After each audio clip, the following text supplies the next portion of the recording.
Hi everyone, this is Key from Echo Ceramics and I'd like to show you how to make a juicer today. So here's the finished piece that is glazed in a ribbon and the base is closed, little lip to pour out, and here's another example of it in bisqueware. Hasn't been glazed yet, same deal. You can make the bottom hollow, but I prefer to keep it closed. And then in trimming, I'll show you how to make the cutout for the center.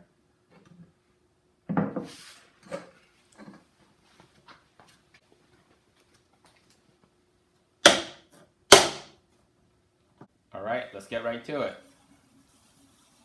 I'm using 2 pounds of stoneware clay. Let's get this center.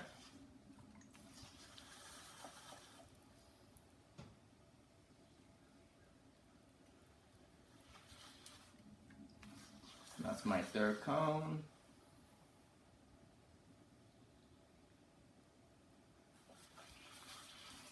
And if you're not familiar with coning down, try to cone down by pushing it away like so. It's more of a cone away than cone down. Watch your wheel speed.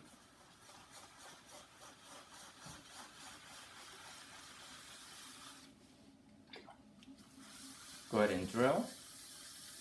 We're gonna, oops. Alright.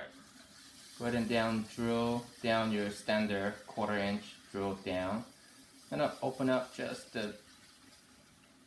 about a yay so. In my case, I like to use my fingers, and it's about 3 or 4 fingers apart.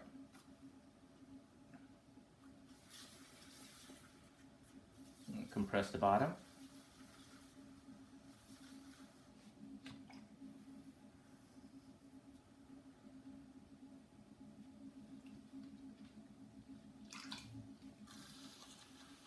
And let's split the wall. And go ahead and push in a little, like so. And then we'll go ahead and drill down again. And just using my index finger, I'm going to press down at roughly about the middle part of the wall.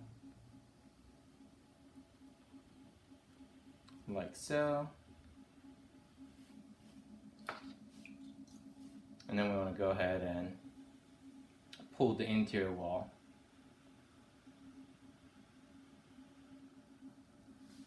And then go ahead and pull up.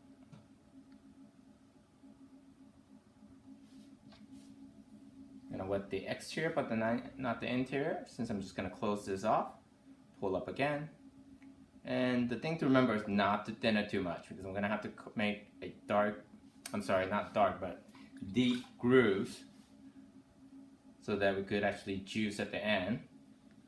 Now I'm going to go ahead and close this off. I'm using the 3-point contact to close this off, like so. I'm going to bring in some height from the bottom,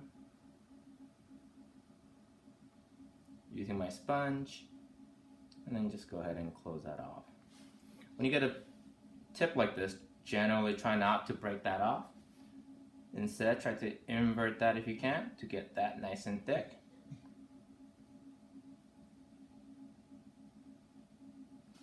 And then we could do a bit of finishing touch with a metal rib. Smooth that out. It's not necessary, but you certainly can smooth it out like so.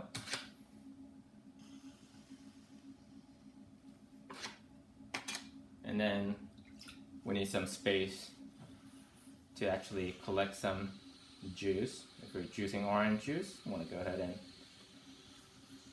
make plenty of space. Smooth things out so it's a little easier to see.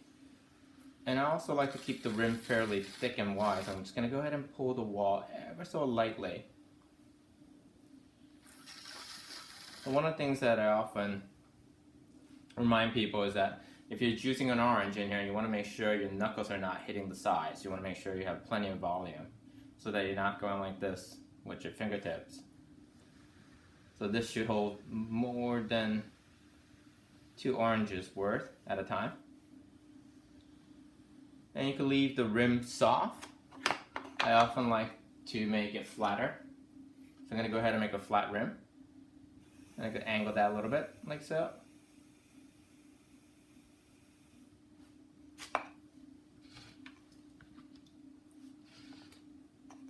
Let me grab a sponge. Sponge everything down. Give it nice little recentering finishing touches. I'm gonna go ahead and define the rim just a little bit more and then flatten that out from underneath. I don't know if you could catch that on the camera. Hopefully you can. I'm gonna take my middle finger and just ever so lightly pinch that rim so I don't have to trim so much later, because one of the things that I want to do here is make a spout. Purely optional, but it's a good thing to have.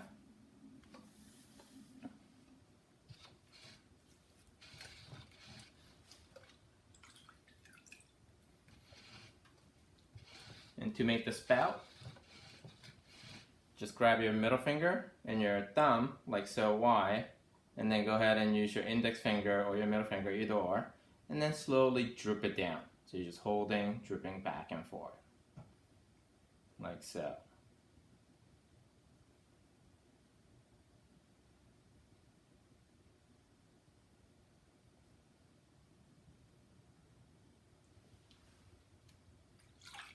And then we'll do some detailing at trim stage as well.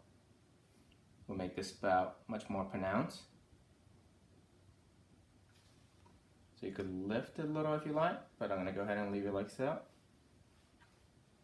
And then we'll take care of the rest in trimming. Wire.